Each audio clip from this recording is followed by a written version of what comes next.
வணக்கம் மக்களே. Nita form India சேனலில் இன்றைய பதிவு பார்த்திங்கன்னா ஒரு டிஃப்ரெண்ட்டான ஒரு பதிவு தான். நாளைக்கு வந்து தென்னை அறுவடை பண்ண வந்து நம்ம தோட்டத்துக்கு வராங்க. இது வந்து ஒரு கமர்ஷியல் பிளாட்டு தான் என்னோடது.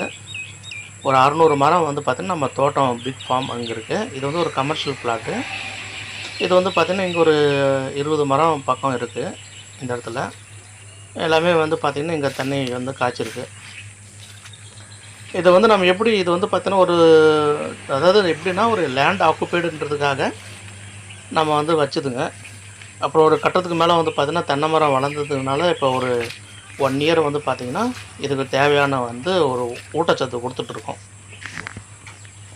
இது ஊட்டச்சத்து கொடுத்ததுக்கப்புறமா இதில் வந்து தண்ணியில் நமக்கு எப்படி லாபம் வருதுன்றதை பார்க்கலாங்க. இது மொத்தம் வந்து நான் சொன்ன ஒரு 16லேருந்து ஒரு 18 மரம் தான் இருக்கும் அதிகபட்சமாக.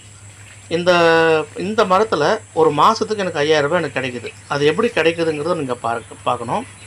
அதேமாதிரி நம்ம ஒரு 600 மரம் வச்சுருக்கோம் அப்படின்னா அப்போ அதுலேருந்து நமக்கு எவ்வளோ வருமானம் வரும் அப்படிங்கிறத நம்ம பார்க்கணும். இது வந்து பார்த்திங்கன்னாங்க, இது வந்து ஒரு யாருமே அவ்வளோ சீக்கிரம் வந்து தனக்கு வர வருமானத்தையோ இல்லை நமக்கு என்ன இன்கம் வருது அப்படிங்கிறதோ வந்து ஒரு பொது வெளியில், அதுவும் வந்து இந்த சமூக ஊடகத்தில் வந்து யாரும் சொல்ல மாட்டாங்க. நான் வந்து உங்கள்கிட்ட இவ்வளோ வந்து ஒரு ஓப்பனாக ஒரு டிரான்ஸ்பரண்ட்டாக நான் வந்து ஷேர் பண்ணுறேன் அப்படின்னா பிகாஸ் அதில் ஒரு ரீசன் இருக்குது. நம்ம வந்து எந்த ஒரு விவசாயம் பண்ணாலும் சரி அல்லது எந்த ஒரு செயல் வேறெவர் ஆர் வாட் எவர் எந்த ஒரு திங்ஸ் ஆர் ஒரு அப்ஜெக்டிவ் ஆர் எனி ஆக்ஷன் என்னவாக இருந்தாலும் சரி, சிலருக்கு வந்து பார்த்திங்கன்னா ஒரு சின்னதாக ஒரு பொறி தொட்டுன்னு சொல்லுவாங்க, spark. There is one small park become as a biggest empower அப்படின்வாங்க ஆங்கிலத்தில். அது தமிழில் சொல்லணுன்னா ஒரு சின்னதாக வந்து ஒரு பொறி தட்டுது. அதன் மூலமாக நான் வந்து அதை யோசிக்க ஆரம்பித்து நான் இந்த இடத்துக்கு வந்தேன். நீங்கள் வந்து பல பேர் ஒரு சங்கீதா பவன் இருக்கட்டும், வசந்த பவன் இருக்கட்டும், சரவண பவனாக இருக்கட்டும், இல்லை இன்றைக்கி வந்து சேலம் ஆர்ஆர் பிரியாணி அவங்களாம் இருக்கட்டும், ஸோ வேறெவர் இது யாரெல்லாம் இருக்காங்களும் சரி, இந்த கேஎஃப்சி நம்ம ஃபாரினில் எடுத்துக்கிட்டால் நம்ம வந்து இதெல்லாம் உதாரணமாக மெக்டொனால்ட்ஸு இவங்களுடைய நீங்கள் ஆரம்ப கால நம்ம நாட்டில் இந்தியாவில் வந்து பார்த்தீங்கன்னா அம்பானி. ஸோ இவங்கெல்லாம் வந்து பார்த்திங்கன்னா they are not the born for the richest family or billionaire family. அவங்க எல்லாமே பிறக்கும்போது நம்மளை மாதிரி ஒரு சாதாரணமாக பிறந்தாங்க. ஆனால் அவங்களுக்கு ஒரு ஐடியா ஒன்று வந்தது பாருங்கள், அந்த ஐடியாவை தான் அவங்க வளர்த்துக்கிட்டாங்க. இதே மாதிரி தான் எனக்கு தெரிஞ்ச ஒரு சின்ன ஒரு விவசாயத்தை நான் வந்து அனுபவித்த என்னோடய அனுபவத்தை உங்கள்கிட்ட ஷேர் பண்ணுறேன். இது ஒரு விவசாயம் செய்கிற நண்பர்களுக்கு வந்து ஒரு சின்னதாக ஒரு பயனுள்ளதாக இருக்குமாயின் அதில் எனக்கு ஒரு சந்தோஷம்தான். ஏன்னா இந்த விஷயத்தை அழுத்தம் திருத்தமாக சொல்கிறேன்னா, தென்னையை பொறுத்த வரைக்கும் ரொம்ப வேலை குறைவுங்க.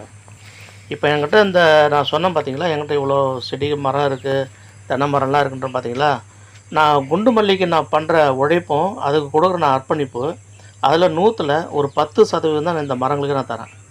ஒரு மாதத்துக்கு இல்லைன்னா ஒரு 2 மாதத்துக்கு ஒரு தடவை நான் வந்து என்ன பண்ணுறேன்னா, மீன் அமிலம் இருக்குது இல்லைங்களா, அதுவும் பயோ ஃபெர்டிலைசர். இது வந்து கெமிக்கல் கிடையாது நான் கொடுக்குறது. பயோ ஃபெர்டிலைசரில் சீவீடு, ஹியூமிக்கு, ஃபல்விக்கு, அமினோ ஆசிட் இது 4த்தையும் வாங்கிட்டு வந்து நல்லா கலந்து ட்ரிப்பில் விடுறது. அப்புறம் ஒரு 6 மாதத்துக்கு ஒரு தடவை ஆட்டு எருவை கொண்டு போயிட்டு மரங்களுக்கு போடுறது. இதுதான் நான் அதுக்கு பண்ணுற அதிகபட்சமான ஒரு வேலை. தேக்கு மரத்துக்கும் சரி, நான் தென்னை மரத்துக்கும் சரி, இல்லைங்களா. இப்போது நான் மாதம் ஒரு முறை இதுக்கு என்ன பண்ணேன்னா, நான் வந்து பயோ ஃபெர்டிலைசர் கொண்டு வந்து போட்டதுக்கப்புறம் பார்த்திங்கன்னா எங்கள் தென்னை வந்து பார்த்திங்கன்னா கிட்டத்தட்ட இந்த தென்னை இல்லாமல் நமக்கு இந்த புதுசு அந்த குருத்து வந்துருக்குன்னு சொல்லுவாங்க பார்த்திங்களா, அந்த குருத்தே வந்து பார்த்திங்கன்னா ஒரு மரத்துக்கு 20 குருத்து வந்துருக்குதுங்க. அப்படி ஒரு குருத்து புதுசாக டெவலப்மெண்ட் ஆகிருக்கு. இப்போ நம்ம ரீசெண்டாக பார்த்ததில்ல. இப்போ ஒவ்வொரு முறையும் அவங்க வருவாங்க. வந்ததுக்கப்புறம் பார்த்திங்கன்னா ஒரு மரத்துக்கு குறைஞ்சபட்சம் ஒரு 30லேருந்து 40 காய் எப்படியும் எடுத்துருவாங்க. எடுத்தாங்கனாக்கா ஒரு 18 மரம்னும்போது நம்ம ஒரு தோராயமாக ஒரு 500 காய்க்கு மேலே கிடைக்கும். பட் ஒரு 500 காய் நம்ம வச்சுக்குவோம் ஒரு பேச்சுக்கு.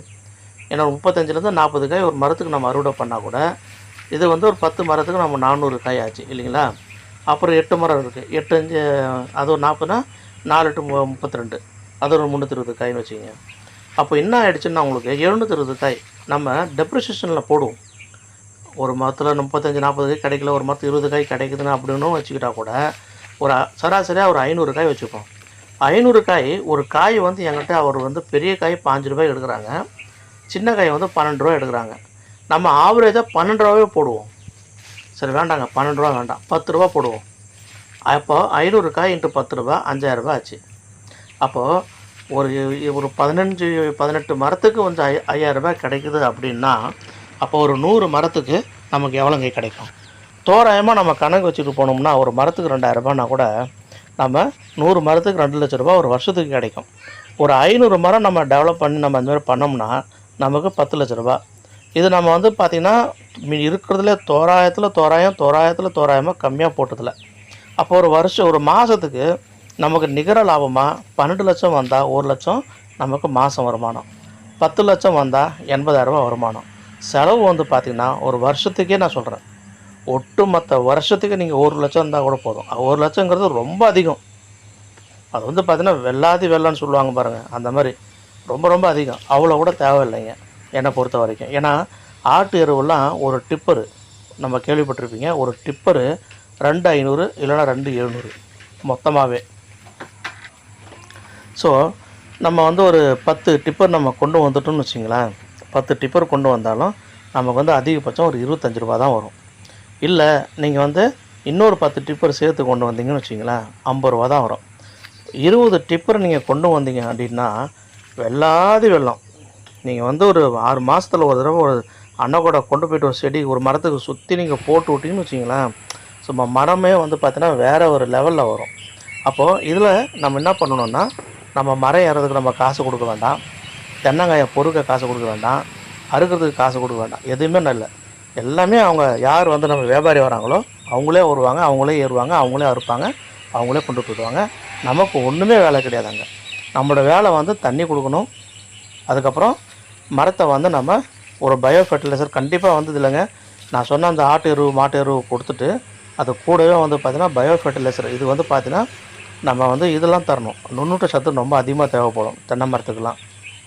அதேமாதிரி தண்ணி வந்து ரொம்ப வசதி வேணுங்க. ட்ரிப்பெல்லாம் இதுக்கு செட் ஆகாது. ஒரு ட்ரிப்பு வேணும்னா கூட நம்ம அந்த சின்ன பைப்பு வந்து தண்ணி ஊற்றுது பாருங்கள், அந்த மாதிரி பேட்டர்னில் இருந்தால் நீங்கள் பண்ணிக்கலாமே தவிர இந்த சொட்டு நீர்லலாம் தென்னை மரத்தெல்லாம் கொண்டு வந்துட முடியாது. நான் பண்ண தப்பு அதுதான். நான் என்ன பண்ணேன்னா தென்னை மரத்துக்கெலாம் சொட்டு நீர் வச்சு போட்டோம் பாருங்கள், தென்னை மரம் வந்து 300 காய் 350 காய் காய்ச்ச மரம்லாம் 150 காய் வந்துருச்சு எனக்கு. அதுக்கு அது என்ன ஆச்சுன்னு கண்டுபிடிக்கிறதுக்கே எனக்கு வந்து ஒரு வருஷம் ஆகிடுச்சு எனக்கு.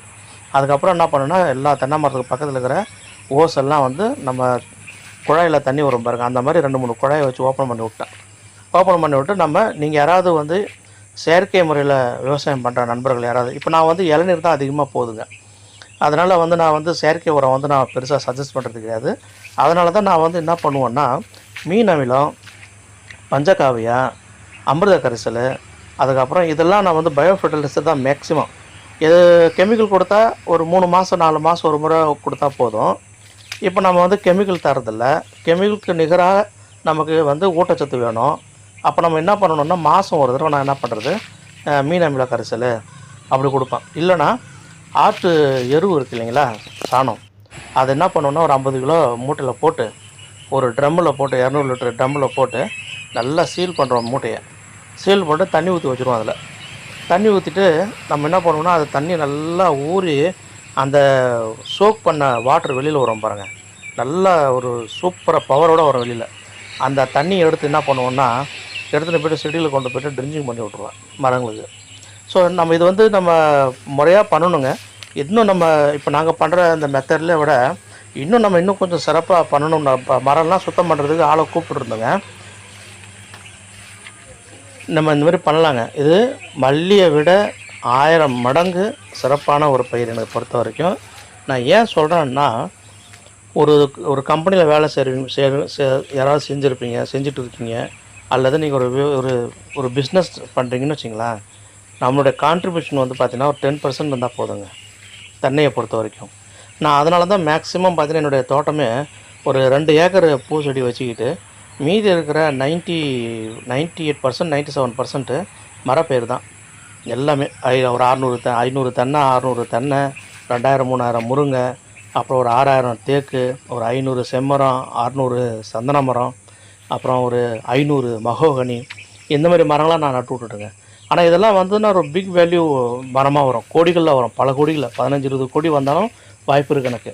பட் இது வந்து தென்னையை வந்து நமக்கு எவ்ரி மந்த் வருமானம். இப்போ எனக்கு பாருங்கள், நாளைக்கு வருவார் அவர், கண்டிப்பாக எனக்கு தெரிஞ்சு ஒரு 700 காய் இருக்குன்னு நினைக்கிறேன். ஒரு 8000-7000 எனக்கு கொடுத்துட்டு போயிடுவாப்புல. மற்ற தோட்டம் அங்கே ஒரு 40 மரம் காய்ப்புள்ள இருக்குது. அங்கே வந்து அது எப்படி ஒரு 15-20,000 ஒரு 25,000 வந்துடும். இதுமாரி நமக்கு ஒரு சுற்றி என்ன ஏதாவது ஒரு வகையில் வருமானம் வந்துக்கிட்டே இருக்கணுங்க. நன்றி, வாழ்க வளமுடன். தேங்க்யூ ஸோ மச்ங்க. Please subscribe to my channel please.